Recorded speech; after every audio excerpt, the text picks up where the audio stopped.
Advis parte componiendo para teatro en el 58. Hace una obra infantil que es La princesa Panchita, con Jaime Silva, que es un dramaturgo bien importante en el periodo, y también es el comienzo de Jaime Silva.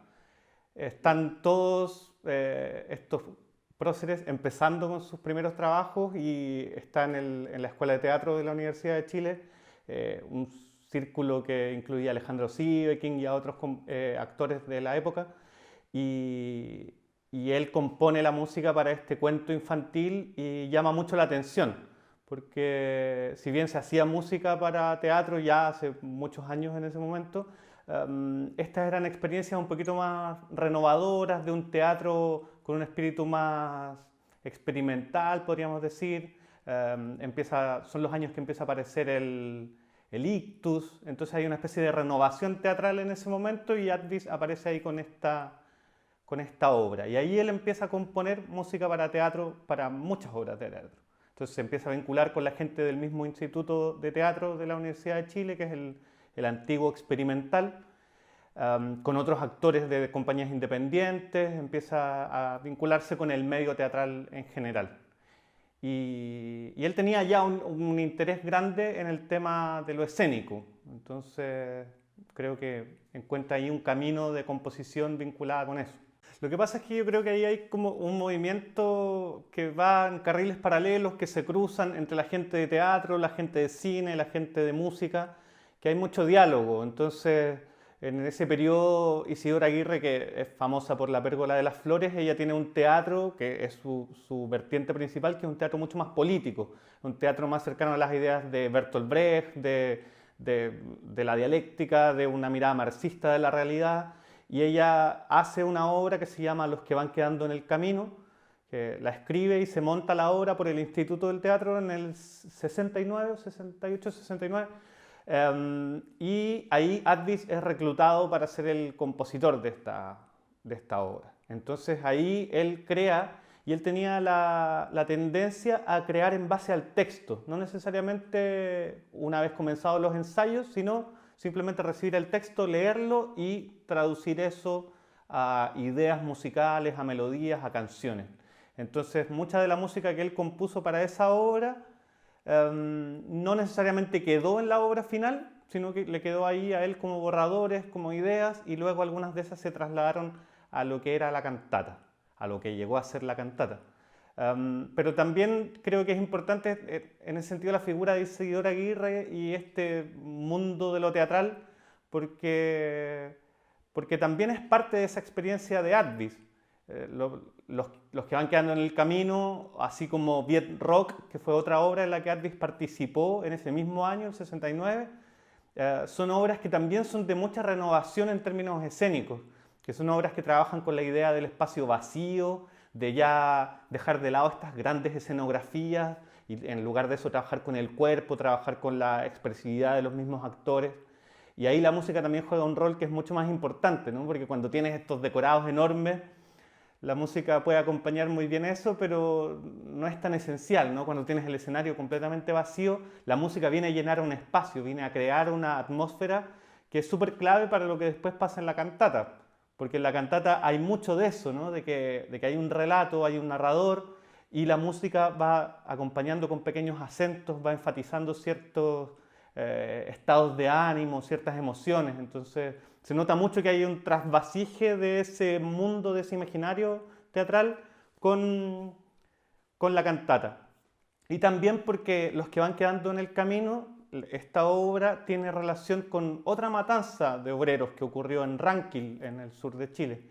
Entonces hay un imaginario común de ir a estos hechos históricos del pasado y resignificarlos, porque están siendo pensados desde los años 60, esta matanza que ocurrió en el año 34 o la matanza de Iquique de 1907, repensadas en fines de los 60 en el contexto político de la época y en el contexto de lo que estos artistas, ya sea en teatro o en música, están tratando de proponer a nivel discursivo. Después esto mismo lo retoma Miguel Litín cuando hace La Tierra Prometida y aborda este mismo periodo histórico. Entonces ahí se nota que hay un universo común y Advis nuevamente compone para esa película, es una de las pocas músicas para cine de Advis.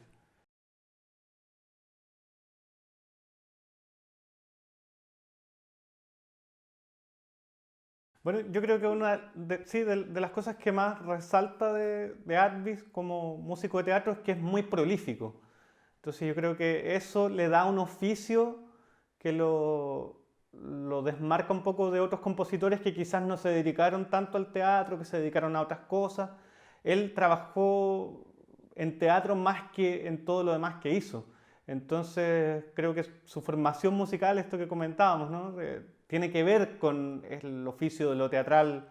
El hecho de que él hacía clases después en la escuela de teatro da cuenta de eso, ¿no? Que él está más vinculado ahí que probablemente en el conservatorio. Ya hay cuestiones ya más biográficas y de conflictos que él pudo no haber tenido con gente de ahí, pero es súper decidor que él haya sido formador de otros actores.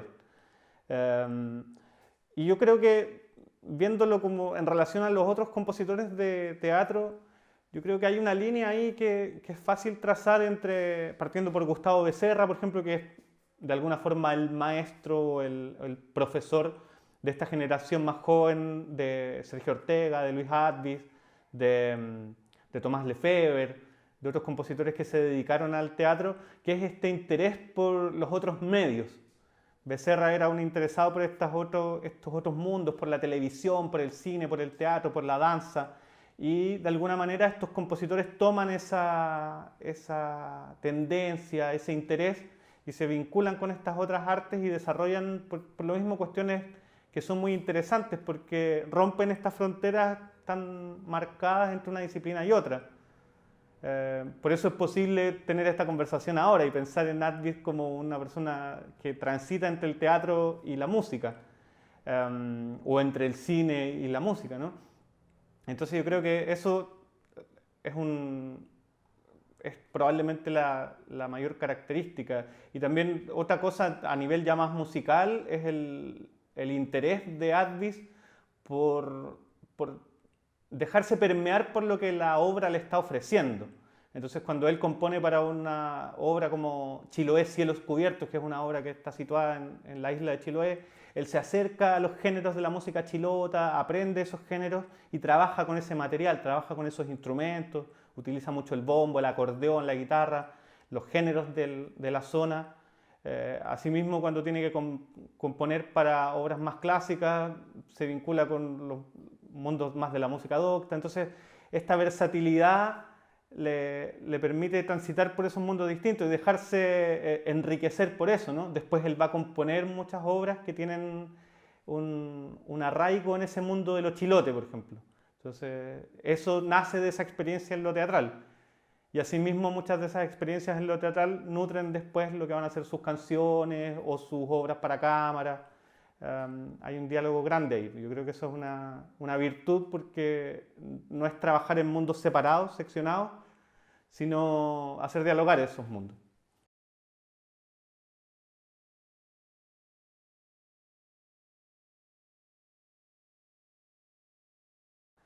Sí, es que yo creo que hay en Advis particularmente un interés por, más allá de ese vínculo entre lo musical y lo teatral, un interés por la estructura dramática en sí misma. Advis daba clases más adelante de esos mismos temas, años después. Escribía sobre eso, en algún momento dio algunas charlas muy tempranas, en los años 70, sobre cómo la música dialoga con la estructura dramática, con el sentido de lo dramatúrgico, la puesta en escena.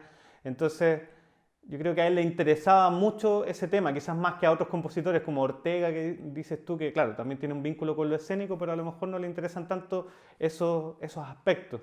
Entonces, mirando la cantata como una obra en ese sentido, aparece súper claro esta idea de los personajes, ¿no? Que se personifican cuestiones que a lo mejor de otra forma no tendrían el mismo impacto. Esta idea del rucio que se levanta como obrero y increpa al general, el general que le responde, este diálogo que se produce allí, o incluso en las mismas canciones, cuando el obrero llama a la mujer y le dice, vamos, partamos a la ciudad, y crea una imagen de un viaje que es precisamente uno de los arquetipos o sea, de las figuras características del drama, ¿no? La idea del viaje, de viajemos desde la pampa hasta la ciudad y en ese viaje vamos a encontrar algo, que son como las cuestiones clásicas de la dramaturgia de Aristóteles, etc.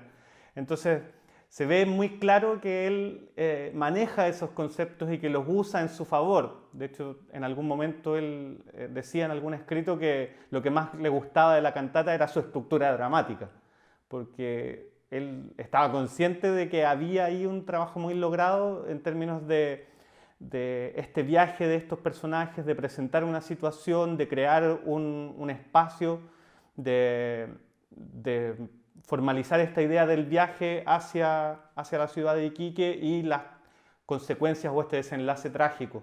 Y también, obviamente, este coro o este grupo que comenta, que funciona como los coros griegos, ¿no? Como esta idea del comentario coral que se hace, que es también un elemento súper teatral del grupo coral que hace comentarios sobre lo que está ocurriendo en escena. Entonces, como Advis no tiene la escena como tal, no tiene la obra de teatro, la tiene que crear con el narrador, con estas imágenes, con estas canciones, pero sí tiene a este coro que comenta y que hace este pregón para invitar a la gente a poner atención a la historia, o esta especie de epílogo en que se dice aquí termina la historia, pero ahora los invitamos a hacer una reflexión, que también es una cuestión muy brechtiana, que esta idea de Brecht de interpelar al espectador, de decirle, miren, ustedes vieron esto, pero piensen por qué esto ocurrió.